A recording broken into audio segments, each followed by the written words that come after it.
Hi guys, my name's Alexandra Whittingham. Today I'm going to be answering a few questions and giving you some guitar tips, hopefully, because now's the best time to start practicing. Hope you enjoy. The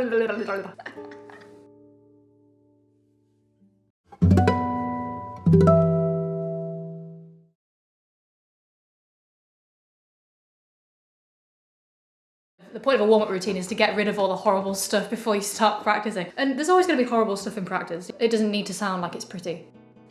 Yeah, you know what, it's kind of a bit of a weird one with tremolo because I haven't played a tremolo piece like as part of my repertoire for a while, but I always find that it's like tremolo is something that I incorporate into my everyday warm-up routine anyway, even if I'm not, like I said, I'm not playing a tremolo piece. Just because I think it's one of those techniques that if you can do sort of like effectively, you're able to do most of the things with your right hand in a way, because it's so, you have to be so precise and so even. So I'll start with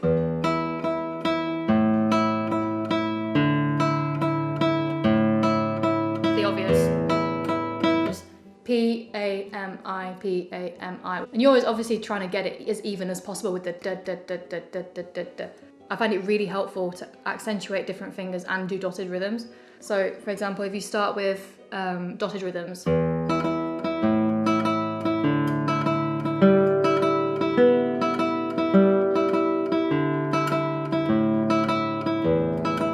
And then the other way, so.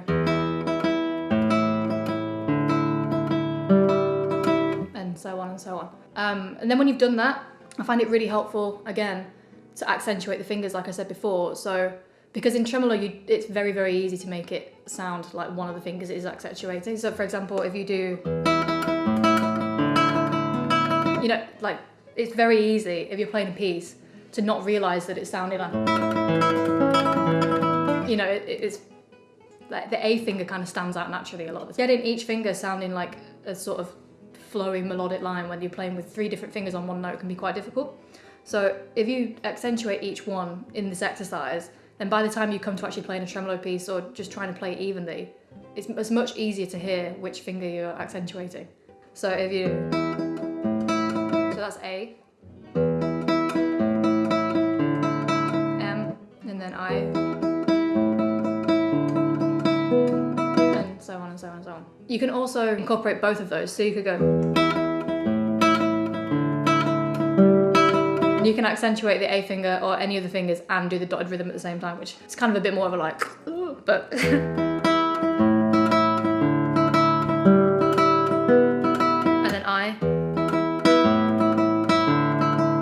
It doesn't need to sound like it's pretty at all. Like the point of a warm-up routine is to get rid of all the horrible stuff before you start practicing. And there's always going to be horrible stuff in practice, you know. It took me a long time to deal with that. I was like, oh my God, it sounds so horrible. And then it's like, well, you know, you got to work at it before it becomes less horrible. And then when someone says, you know what, that doesn't sound horrible, it's like, thank you so much.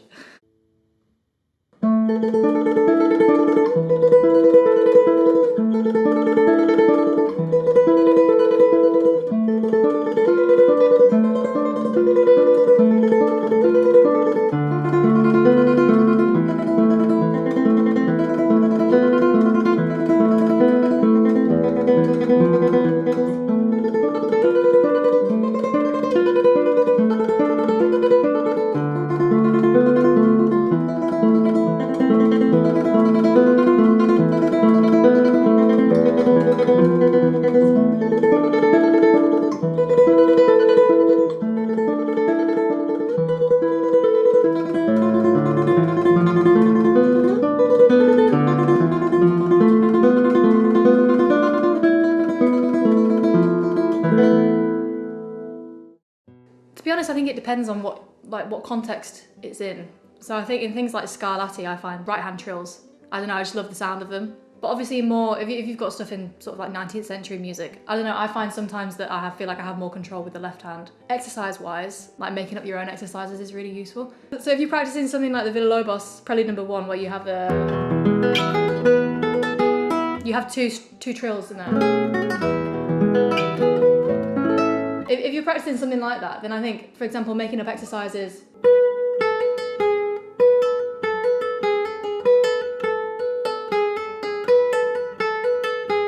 Moving them down and up.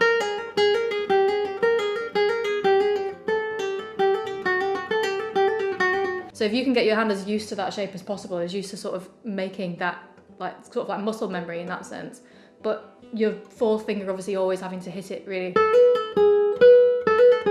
in a really, really good place with the fourth finger. Because if you hit it with, for example, if you don't hit it like the tip of your fourth finger, then you get,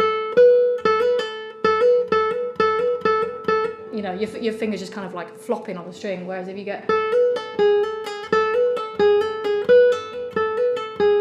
then you're gonna get like a much more precise trill. Thank you for watching the second of this set of 3 videos with Sick-Ass Guitars about how to play the classical guitar. The third and final video will be released on the Sick-Ass Guitars YouTube channel on Wednesday, so make sure you're subscribed here and there in order to not miss that. If you're a fan of my videos and would like to see more earlier than they're released on YouTube, then I release them all a couple of days earlier on Patreon, where you can find loads of extra stuff as well. So we'll put the link down below, and hope you're all well.